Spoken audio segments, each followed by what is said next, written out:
Erik Abdrahmanov sizlerle Alfred Yakşımbetov'ya bir şırga telek yok adı.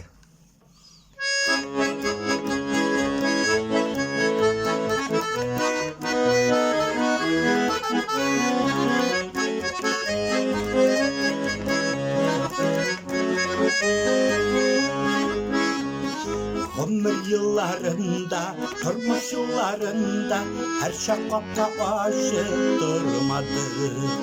Yazmış kuydu sırav, bir de avulsın av, vurmalı şu yollar vurmalı. Sınasa da, sındırsa da, başka demir kusek döndürsa da, bir şırga isep yuvalı. Bir şırga isep yuvalı, olda gider yana yollar. Zırlanmagan eli bezden zırlar, bir şırga tilek yuvalı.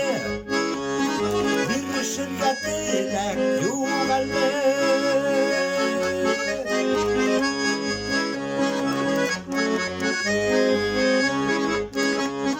Durmuş türlü tüsülü, irtede de kişte, Ullavanın adı parası. Ötkenlerini kuyulap, ömür yolu buyulap, bizge eli alga barası. Sınasa da, sındırsa da, başka demir kusek döndürsa da, bir şırga isep yuvalı. Bir şırga isep yuvalı.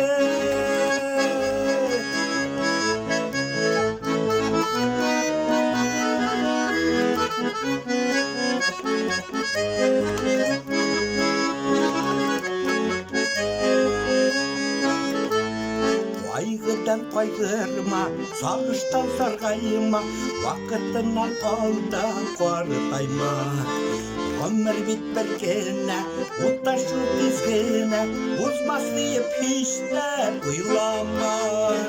Sınasa da, sındırsa da, başka demir kusek döndürsa da, bir şırga isep yuvalı.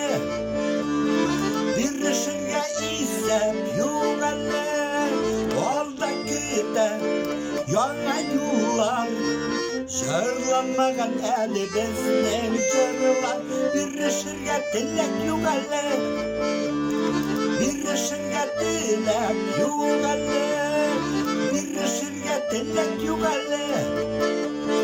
Bir şırga tilek yuvalı. Bir şırga tilek yuvalı.